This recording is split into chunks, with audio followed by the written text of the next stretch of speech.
70대 부부가 함께 살고 있었는데요.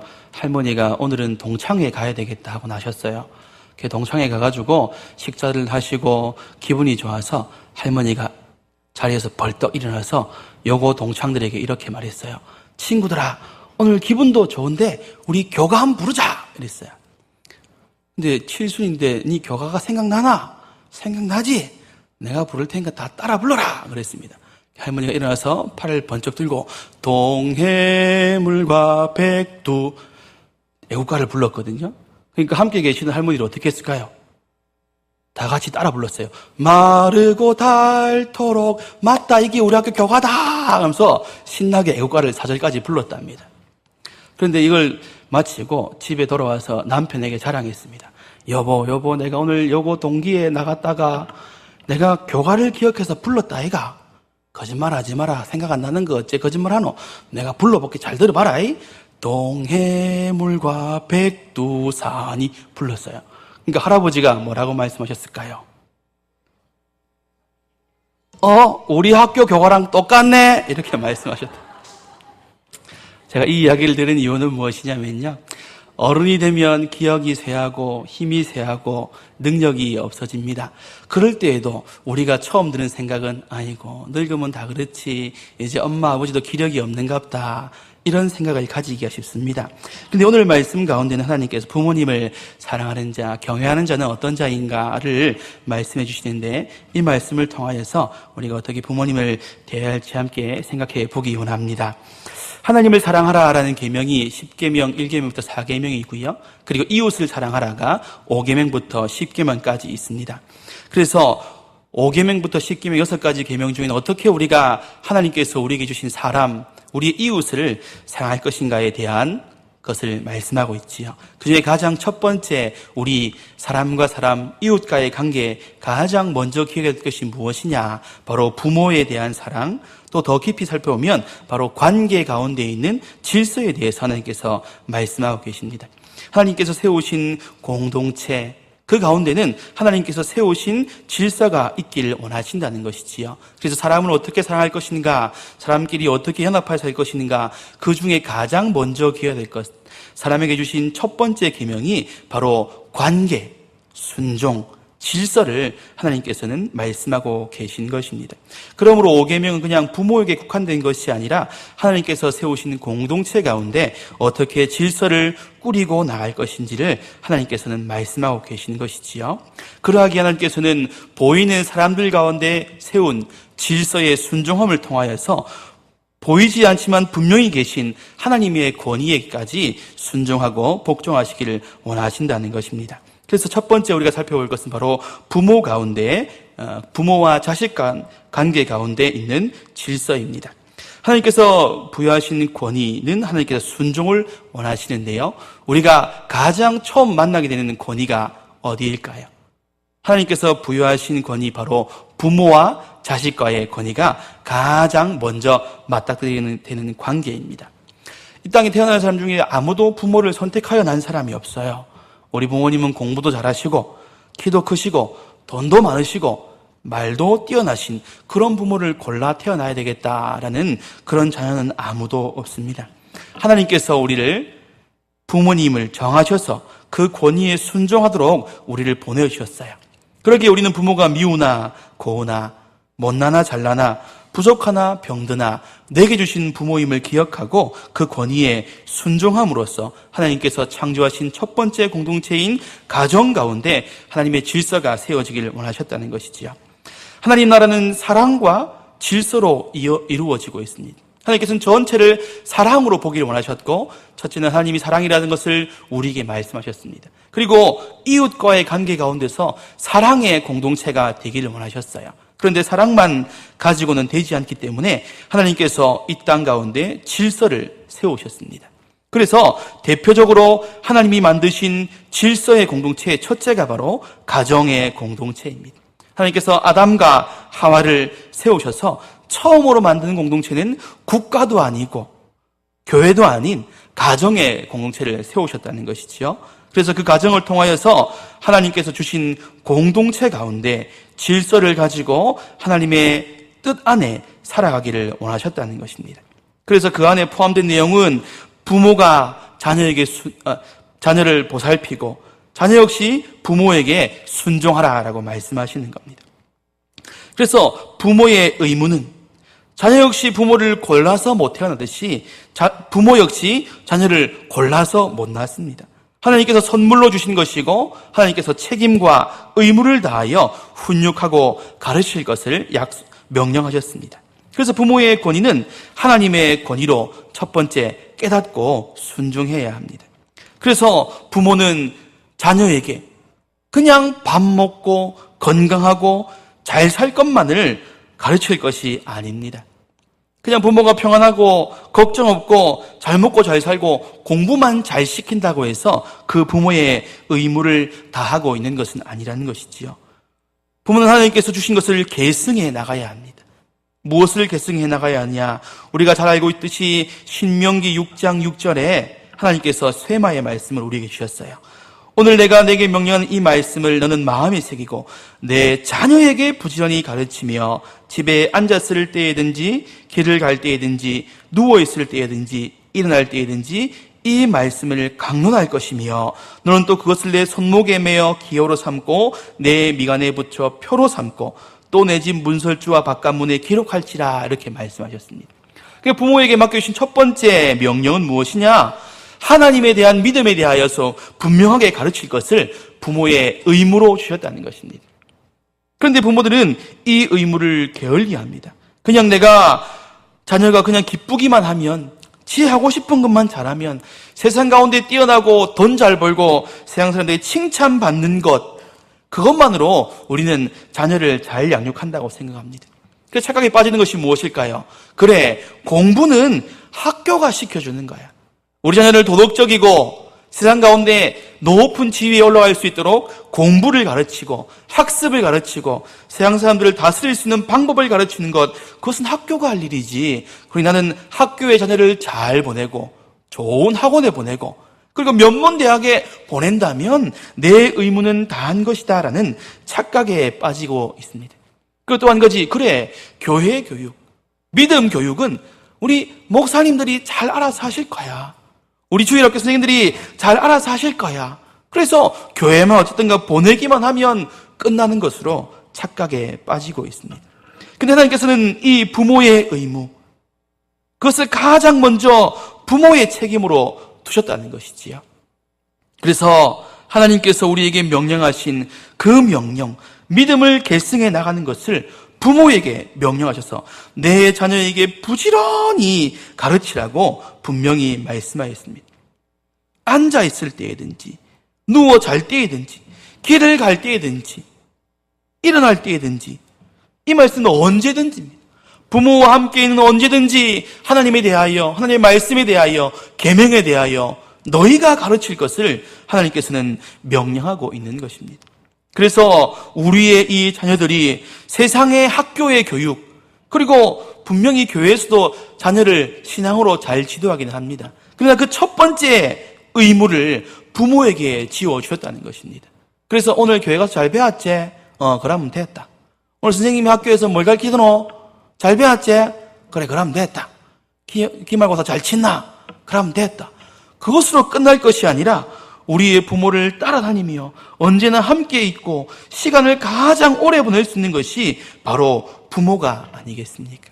그래서 그 부모에게 언제든지 누웠으나 앉았으나 길 갈 때나 일어날 때나 눈만 뜨고 있으면 하나님의 계명에 대하여서 계승하고 믿음에 대하여 가르칠 것을 부모에게 의무로 주셨다는 것입니다. 또한 한편으로는 자녀의 의무를 하나님께서는 말씀하고 계십니다.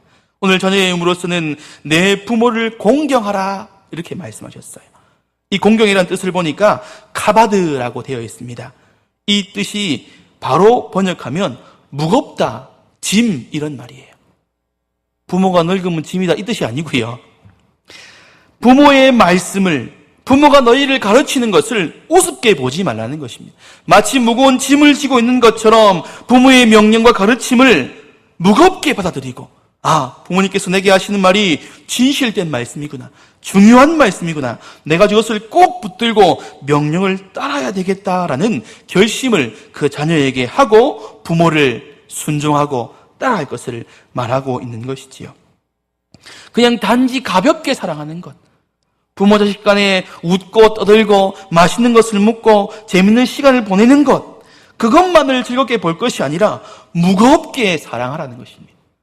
그러니까 부모를 우습게 볼 것이 아니라 부모님의 말씀, 부모님의 명령을 내 마음대로 듣고 한 귀로 흘려보내고 우습게 들을 것이 아니라 부모님께서 하시는 그 말씀을 내가 무겁게 마치 짐을 지고 하는 것처럼 의무적으로 공경해야 되겠구나라는 마음의 결심을 할 것을 하나님께서는 원하신다는 것이지요.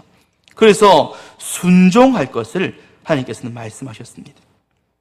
그래서 부모님의 행동, 부모님의 말씀, 부모님의 믿음, 부모님의 삶을 가볍게 여기서는 안 된다는 것이지요. 그래서 부모님이 하나님께 저렇게 섬기시구나, 예배는 저렇게 하는 것이구나, 헌금은 저렇게 하는 것이구나, 예배 생활, 기도 생활, 그리고 사람들과의 관계는 저렇게 하나님의 말씀을 따라 하는 것이구나라는 것을 무겁게 지켜보고 관찰하여 그대로 따라갈 수 있는 교육을 자녀의 의무로 그것을 바라보고 따라갈 것을 말씀하였다는 것입니다. 그래서 힘이 들더라도 그것을 지고 가며 물질과 시간을 다하여 부모님이 내게 가르쳐 주신 것, 내게 명령하신 것을 지키고 따라가기를 하나님께서는 원하고 계신다는 것입니다. 그래서 부모님의 말씀은 무거워야 합니다. 한마디가 떨어지면 그 말씀을 마음에 새기고 마치 부모님께서 내게 무거운 짐을 지어준 것 같이 그것을 우리는 붙들고 짊어져야 한다는 것입니다. 하나님께서는 자녀를 양육하기 위하여서 실질적인 고난을 주셨어요. 먹이고 입히고 용돈을 주고 교육시키고 훈계할 수 있는 절대적인 권한을 부모에게 주셨습니다. 근데 우리는 생각하기에 이것이 내 절대적인 권한이라 생각하지 않고 아이들이 달라 하니까 내가 무슨 죄를 짓길래 네 같은 원수를 만나서 미기 주고 입히 주고 재워줘야 하나 하면서 억지로 뜯기고 있다는 생각을 가집니다. 근데 그것이 아니에요. 하나님께서 주신 것은 내가 이 계명을 너에게 가르치고 하나님의 말씀을 너에게 계승해 나가기 위해 내게 주신 권한, 너를 먹이고 입히고 교육시키고 훈계하는 것을 통하여 내가 너를 바르게 세워나가겠다. 네가 혹시 이것을 바르게 지키지 않고 따라오지 않는다면 나는 너에게 이 의무를 다하지 않겠다는 결심을 하셔야 됩니다. 저는 어릴 때 형과 계속 다투었습니다. 별거 아닌 것 같고 다투고 말다툼하고 싸우고, 그러니까 부모님께서 계속 경고를 하셨어요. 싸우지 마라, 다투지 마라, 너 와 그러노? 무엇이 문제고? 뭘 기억나? 하고 맨날 이렇게 뭐라 하셨어요. 그날도 저녁에 늦은 밤에 형하고 별거 아닌 걸로 막 탁탁탁 싸워있고 막 다투니까 아버지가 하지 마라, 조용해라, 이러고 구시렁구시렁 푹탁푹탁 하고 그러니까 이놈의 손들마 다 나온다 그랬어요.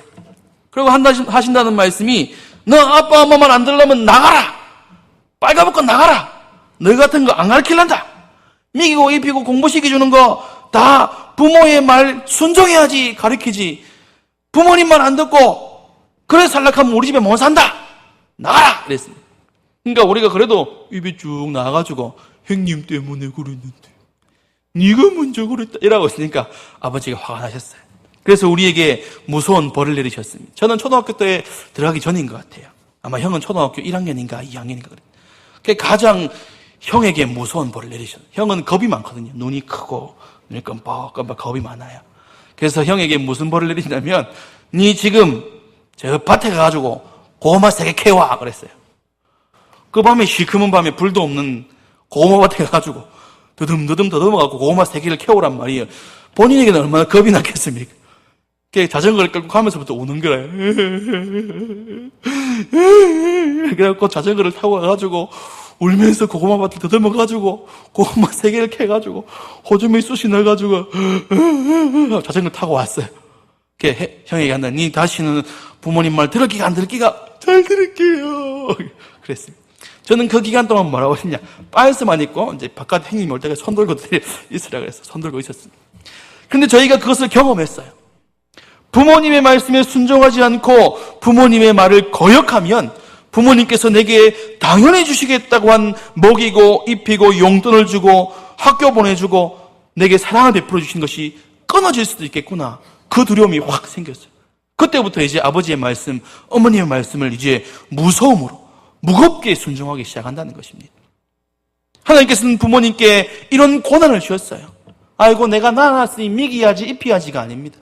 네가 하나님의 말씀에 순종하고 부모의 말씀을 듣지 않으면 나는 너를 먹이지 않겠다, 입히지 않겠다, 교육시키지 않겠다는 결단이 있어야 됩니다. 하나님께서 그것을 부모님의 고난으로 주셨어요. 의무가 아니라. 그래서 교회를 안 나온다, 예배를 안 드린다, 안식일을 지키지 않는다, 성경을 안 읽는다, 그러면 하나님께서 이 주신 고난을 사용해야 합니다. 네가 성경을 읽지 않는다면, 교회 가지 않는다면, 예배를 드리지 않는다면 난 너를 못 먹인다, 못 입힌다, 빨가벗고 나가라. 그 고난을 사용할 때에 자녀는 부모의 말을 카바드, 무겁게 치고 간다는 것입니다. 이러한 고난은 아무리 나이가 많아도 그 부모의 권위가 분명히 살아있어야 합니다. 사랑하는 성도님들, 자녀이신 분들은 하나님을 무겁게 사랑하셔야 됩니다. 그리고 부모이신 분들은 하나님의 사랑으로 이 자녀가 무엇이 과연 바르고 잘 되는 길인가를 기억하시길 바랍니다. 그래서 나를 통해, 우리를 통해 세상 사람들이 볼 때에 보이지 않는 하나님의 권위가 그 가정을 다스리고 있구나, 그리고 하나님의 권위에 모든 가족들이 순종하고 있구나를 삶으로 나타내 보여주시는 사랑하는 성도님들 다 되시기를 바랍니다. 그리고 하나님께서는 우리에게 부모에게 주신 권한을 조금 더 확대해 보기 원합니다.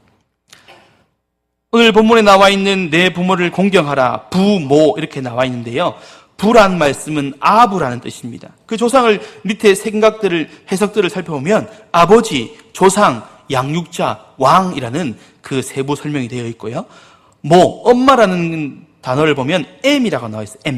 M이라는 말을 보면 어머니, 너의 근원, 그리고 교사, 훈계자라고 나와 있습니다.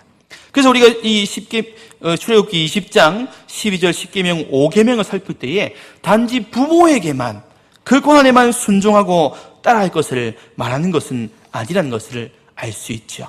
그래서 하나님께서 우리에게 세워주신 권위자, 우리에게 세워주신 양육자, 그리고 우리를 다스리고 세워주신 권위자들에게 순종할 것을 말씀하고 있는 것입니다. 그래서 요리문답, 서요리문답 64문에는요, 제5계명이 명하는 것은 무엇입니까? 제5계명이 명하는 것은 높거나 낮거나 혹은 동등한 위치에 있는 각 사람들의 여러 가지 지위와 관계에 따라 명예를 보존하며 그 의무를 실행하는 것이다 라고 우리에게 가르치고 있습니다. 그러니까 즉 윗사람, 부모에 대한 법뿐만 아니라 위의 사람, 교회의 윗사람, 사회의 윗사람, 나라의 윗사람, 그리고 윗사람뿐만 아니라 아랫사람들, 그리고 동등한 위치에 있는 사람들 상호간에 하나님께서는 그들의 권위와 지위와 명예를 보존할 것을 명령하고 계신 것이지요. 첫째로 우리 교회를 살펴보기 원합니다. 교회는 하나님의 질서와 다스림이 분명히 세워지는 것이지요. 그래서 하나님께서 부르신 자, 그리고 세우신 자, 모든 사람들이 동등하게 모여 있습니다. 그런데 하나님께서 특별히 직분을 통하여서 그 교회를 다스려 나가길 원하십니다. 구약에서도 제사장, 왕, 선지자를 통하여서 하나님의 나라를 이끌고 가셨던 것처럼 신약의 교회에는 하나님께서 목사와 집사와 장로 등 직분을 통하여서 그 교회를 질서 있게 다스리기를 원하셨다는 것이지요. 그래서 목사의 주된 직무는 무엇입니까? 바로 가르치는 일입니다. 말씀을 맡은 자로 하나님께서 부르시고 훈련하여 세워주셨습니다. 그리고 하나님의 말씀을 선포하며 성례를 베풀고 세례와 성찬을 베푸는 것이 목사의 직분이지요. 또한 장로는 하나님께서 성도를 돌아보고 다스리고 치리하고 징계할 수 있도록, 교회의 거룩성을 유지할 수 있도록 장로를 부르셨습니다. 그리고 집사는 구제와 봉사의 일을 담당할 수 있도록 직분으로 세워주셨어요. 그래서 그것으로 말미암아 하나님 나라의 통치가 이루어지기를 원하신다는 것입니다. 그런데 여기서는 말씀하시는 것은 직분이 높고 낮음이 있다는 것을 말씀드리는 것은 아닙니다. 교회 안의 모든 사람들은 죄인이었으며 예수 그리스도의 은혜로 말미암아 구원받은 자가 되었습니다. 그런데 무엇이 중요하고 약간 덜 중요한 직분이 있다는 것이지요. 그래서 하나님께서는 교회 안에 중요한 직분, 말씀의 사역자, 예배를 통해 하나님의 말씀을 선포하기 위해 세우신 말씀의 사역자를 중하게 여길 것을 말씀하셨습니다. 그리고 교회의 거룩성이 유지될 수 있도록 장로를 세우셔서 교회 안에 교회의 법이나 질서를 흐트러뜨린 것을 징계하고 치리하게 세우셨다는 것이지요. 그리고 교회의 구체적인 사역인 구제와 봉사와 이웃을 돌아보는 일들을 위하여서 어려운 자들을 돕기 위하여서 집사의 직분을 세우게 하셨다는 것입니다. 그런데 교회의 가장 핵심인 예배가 중요하기 때문에 그 예배 가운데 핵심적인 말씀 맡은 자, 그 목사가 중요한 직분을 가지는 것이고, 그리고 교회에 누구나 서로가 서로를 치리하고 징계할 수 없기에 장로를 세우셔서 그 자에게, 장로들에게 하나님의 치리의 권한을 맡기셨다는 것이지요. 이렇게 한번 생각해 봅시다. 집사는 주일에 간혹 빠져도 됩니다. 안 되지요. 안 되는데 간혹 빠집니다. 그런데 마음에 부담이 없어요. 내가 안 가도 뭐 주일 예배는 잘 돌아갈 끼고, 조차는 딴 사람이 할 끼니까 뭐 오늘은 진짜 결혼식에 남 갔다 와야 되겠다 하고 빠져요. 장로님이 주일날 교회 빠지면 됩니까? 예배에. 안 되지요? 그런데 마음의 부담감은 어떨까요? 오늘 저 행님, 이제 결혼식인데 이 꼭 가야 되는데 오늘은 내가 좀 빠지도 안 되겠나. 다른 장로가 기도하고 또 알아서 하겠지 하고 빠질 수 있어요. 그런데 주일 예배 담임 목사님이 안 나오시면 어떻게 될까요? 오늘 담임 목사님 어디 가셨습니까? 진짜 결혼식 가셨어요. 에? 목사님이? 생각해 보십시오. 하나님께서는 이런 중요한 직분, 그 직분에 책임을 지었어요. 그러니 이 예배를 핵심적으로 섬기는 이 목사의 직분을 가진 자는 결코 주일 예배에 빠질 수가 없는 것입니다. 그러기에 그에게 더욱 중요도가 있고 그에게 직분과 그 권위에 순종할 수 있는 순종을 허락하셨다는 것입니다. 우리 교회가 평안히 서가고 있는데요, 혹시 교회에 분란과 문제가 있다 생각해 보십시오. 한 사람, 두 사람 떠났어요. 기도합시다 모였는데 한 사람, 두 사람 빠져나갔어요. 근데 끝까지 남아서 기도하는 사람이 누굴까요? 담임 목사님이겠죠. 중직자들이겠죠. 그러기에 하나님께서 그 교회 안에 책임감을 함께 주셨다는 것입니다. 권위와 함께 책임감을 주어졌기 때문에 그 교회에 세우신 모든 자들이 그 질서와 권위에 순종할 수 있다는 것을 우리는 이런 것들을 통해 알 수 있습니다. 그래서 교회 내의 질서가 권위가 없다면 하나님 나라의 형태를 상실하고 말 것입니다. 하나님께서는 고린도서 14장 33절에 하나님은 무질서의 하나님이 아니시요 오직 화평의 하나님, 질서의 하나님이라고 우리에게 분명히 말씀하고 계십니다. 그리고 또한 직장과 국가 가운데서도 하나님께서도 권세자들을 세우셨다는 것입니다. 이 땅의 모든 역사와 시간과 그리고 전쟁과 나라의 흥망성쇠를 결정하시는 하나님께서 우리나라의 대통령, 국회의원들을 세우시고 그들로 하여금 정치와 다스림으로 우리나라를 잘 다스릴 수 있도록 하셨다는 것이지요. 그래서 우리는 그 나라 가운데 평안과 안정을 두고 그리고 그 안에서 우리는 보호를 받고 이런 법 앞에 모든 사람들이 공정하게 법 앞에 대우를 받으며 형벌의 권한을 그들에게 주고 법을 어긴 사람이면 누구든지 그 형벌, 그들에게 주어진 권위에 순종하여 법에 대한 대가를, 형벌을 받을 것을 우리는 다 약속하고 살아간다는 것입니다. 그래서 하나님께서 세우신 자들을 통하여서 하나님께서는 교회와 국가와 가정들이 하나님의 법칙 가운데 잘 운행되기를 원하신다는 것입니다. 그런데 이들에게 주어진 권위를 남용하면 어떻게 될까요? 그냥 절대적인 순종을 해야 될까요? 대통령이 시키는 거라면 뭐든지, 말씀을 벗어난 설교라도 우리는 무조건 순종해야 될까요? 하지만 하나님은 그렇게 두지 않으셨어요. 하나님이 세우시는 위정자들을 하나님께서 그들에게 의무를 게을리하고 하나님께서 허락하신 그 직권과 권위를 자기의 만족과 의와 자기의 성취를 위해, 자기의 영광을 위해 사용하고 또 그 권위를 위하여 하나님께서 주신 아랫사람, 다스릴 사람들에게 분을 내고 화를 내고 자기의 욕망만을 추구한다면 그 권위의 가장 높은 곳에 계신 하나님, 그 권위를 허락하신 하나님께서 그 권위의 지위를 보존하지 않으신다는 것이지요. 자리를 파하시고 꺾으시고 없이 하신다는 것입니다.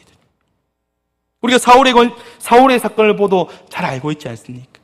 사울이 하나님께서 동일하게 다윗과 세우셨는데 사울은 하나님의 말씀에 순종하지 않고 자기가 옳은 대로 명령을 따라가지 않을 때 아무리 왕이라도 하루아침에 세 아들과 왕이 전쟁에서 목숨을 잃고 그 모든 후손과 자녀들이 황폐히 휩쓸려가는 것을 우리는 잘 볼 수가 있습니다. 그래서 우리는 어떻게 해야 될까요? 세우신 목사님, 장로님들, 그리고 교역자들, 그리고 국가를 다스리고 지켜가는 자들을 위해 우리에게 하나님께서 기도할 수 있는, 또 기도라는 의무를 주셨다는 것입니다. 그래서 하나님께서 내 부모를 공경하라는 이 뜻 가운데는 우리에게 순종하라고 세우신 교회의 권위자들, 다스린 자를 국가와 민족에 세우신 지도자들에게도 우리가 그들을 위해 기도하고 순종할 것을 하나님께서는 말씀하고 계시다는 것입니다. 그렇다면 우리가 이 하나님의 말씀에 따라서 부모, 육신의 부모뿐만 아니라 하나님께서 세우신 권위자, 교회에 다스리는 자, 국가에 다스리는 자들에게 순종할 때에 우리에게는 어떤 복이 주어질까요? 에베소서 6장 2절에는 내 아버지와 어머니를 공경하라. 이것은 약속 있는 첫 계명이다라고 기록해 놓고 있습니다.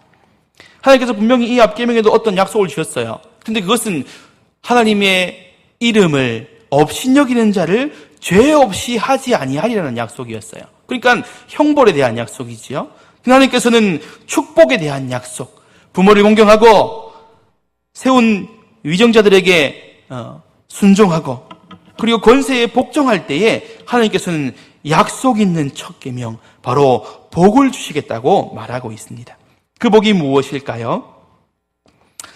12장 후반절에 내 하나님 여호와가 내게 준 땅에서 내 생명이 길리라 라고 이렇게 짧게 약속하고 계십니다.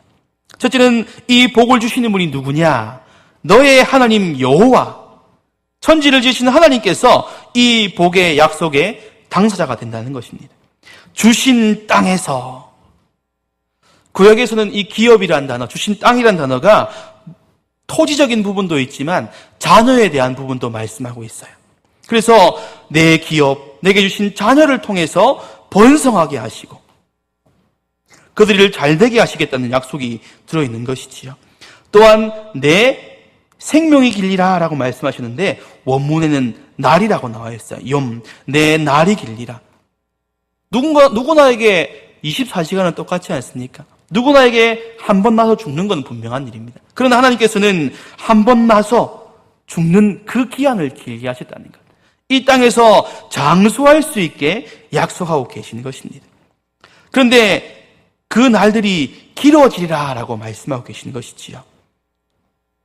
축복과 기쁨과 건강 가운데 이 행복한 시간을 지속적으로 보내는 것입니다.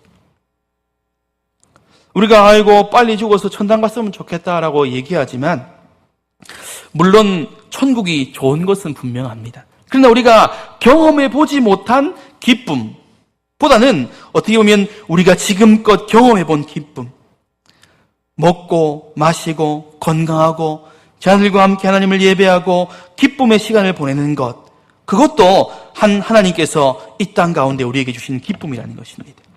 그래서 하나님께서는 우리가 이 땅 가운데 자녀가 번성하고 내가 건강하고 풍성하고 기쁨의 삶이 계속되도록 약속하고 계신다는 것입니다. 이 땅에 오래 사는데 몸이 아프고 자녀들은 애미기고 돈도 없고 이렇다면 이 시간들이 고통의 시간일 것입니다. 그러나 하나님께서는 출애굽기 20장 12절에 부모를 공경하고 권위에 순종하는 자들에게는 어떠한 복을 주시냐? 하나님께서 약속하길 주신 땅, 자녀들을 번성하고 잘되게 하시고 그것 가운데 기쁨과 즐거움과 건강으로 장수하며 기쁨의 시간을 보내게 하신다는 것입니다. 그런데 이것이 분명히 성경의 구약에 나타나고 있어요. 우리가 언뜻 가장 잘 떠오르는 효자는 요셉이라고 볼 수 있습니다. 요셉에게는 부모에게 기쁨이 되었어요. 그러니까 부모가 그를 특별히 사랑하여 채색 옷을 입혔지요. 그리고 또한 부모에게 순종했습니다. 아버지가 미워하는 10명의 형이 있는 그들에게 도시락을 갖다 주라 그랬습니다. 그러면 첫 번째 그가 세겜으로 갔어요. 형님들 없네? 아마 핑계거리 생겼다. 집에 돌아가야 되겠다. 아버지 형님들 없어서 도시락 못 줬어요. 끝날 수도 있습니다. 그러나 아버지의 말씀에 순종하여 비록 형들이 나를 미워하는 것을 알고 있지만 그 명령에 순종하여 형들이 있는 도단, 먼 길까지 아버지의 명령을 순종한 것을 볼 수 있습니다. 또한 물질로 아버지를 봉양했지요. 아버지와 형들과 아비의 온 집에 식물을 주어 공개하였다라고 출애굽기 후반에 기록되어 있습니다. 또한 늙어서도 순종했어요.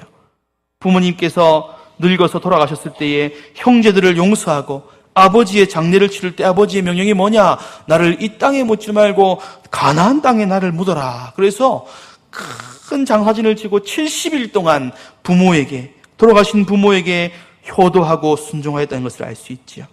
하나님의 약속을 따라 억울하고 고난받는 삶을 보내었어요.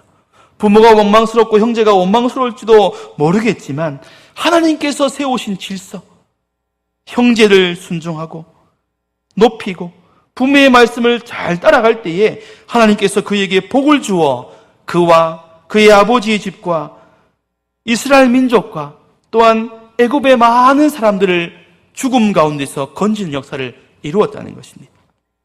부러져의 대표적인 사람이 누구일까요? 성경의 인물 중에 엘리의 두 아들입니다. 홈니와 비느하스. 이들은 제사장의 고난을 남용했어요. 솥에 삶고 난 다음에 제사장에 먹을 것이 필요한데 그들은 솥에 삶기 전에 생고기를 우리가 구워 먹을 것을, 맛있게 먹을 것을 가져오라 그랬어요. 근데 그것도 자기가 간 것이 아니라 하나님께서 그에게 주신 권한, 제사장의 권한을 남용하여 그의 수하의 부하들을 보내어서, 종들을 보내어서 우리의 제사장님께서 구워 먹을 날고기를 지금 가져오라 하신다. 억지로 그것을 빼들어 왔어요. 하나님께서 그에게 주신 권한을 자기의 기쁨에 의해 사용하고 있는 모습이지요. 그래서 하나님께서 사무엘에게 나타나 이 엘리의 가정에 대해 이야기하실 때 이렇게 말합니다. 내가 내 재물과 하나님께 바치는 재물과 예물을 내 아들들보다 더 소중히 여겼다. 그에게 바르게 가르치지 않고 징계하지 않았다. 그러기에 내 제사가 엉망이 되었고 내 이름이 땅에 떨어졌다. 그리고 뭐라고 얘기하십니까?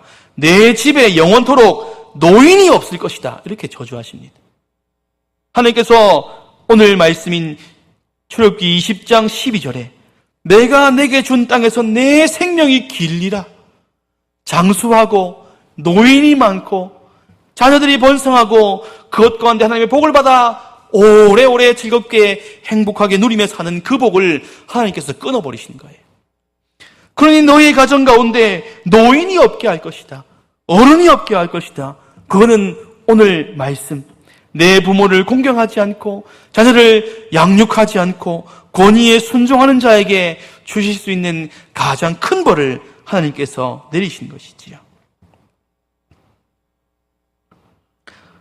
이제 말씀을 맺겠습니다. 하나님께서는 하나님과의 관계 가운데 우리에게 사랑을 명령하셨고 그리고 그 가운데 분명한 질서를 말씀하셨습니다. 그리고 사람들과의 이웃과의 계명의 첫 번째를 말씀하시며 이웃과의 관계를 어떻게 할 것인가를 분명히 말씀하셨어요. 그래서 하나님께서는 하나님께서 세우신 공동체, 가정과 교회와 국가 가운데 질서가 있기를 원하셨어요. 그리고 그 권위를 부여하신 것을 따라 말씀에 순종하여 다스릴 때에 말씀에 합한 것이고 말씀이 명령하는 것이면 온전히 순종할 것을 약속하셨습니다. 그래서 이러한 권위는 하나님에 대한 순종은 그냥 생기는 것이 아니라 또한 부모와 세우신 유경자들, 권세들에 대한 것은 그냥 생기는 것이 아니고 우리가 그들을 관계 가운데서 사랑하고 순종할 때에 이 관계가 이어져 갈 수 있다는 것이지요. 또 하나님께서 분명히 윗사람, 부모, 세우신 권위자들에게 순종할 때에 그냥 입 닫으신 분이 아니고 분명한 이 땅에서 잘되고 장수하는 복을 약속하셨다는 것이지요. 우리 교회에 실버대학이 있습니다. 실버대학. 오늘 이 하나님께서 말씀하신 것을 가장 실천하기 좋은 것이지요. 그래서 저는 누구라고 말하지는 않겠지만 실버대학 봉사하시는 분들 중에 간증하시는 분이 계세요. 내가 힘겹고 어려운 중에도 이렇게 하나님을 기쁨으로 섬기니까 내게 하나님께서 이런 복을 주시더라. 근데 그런 분이 한두 분이 아닙니다. 분명히 하나님께서 약속하셨어요. 하나님께서 거짓말하신 분이 아니에요.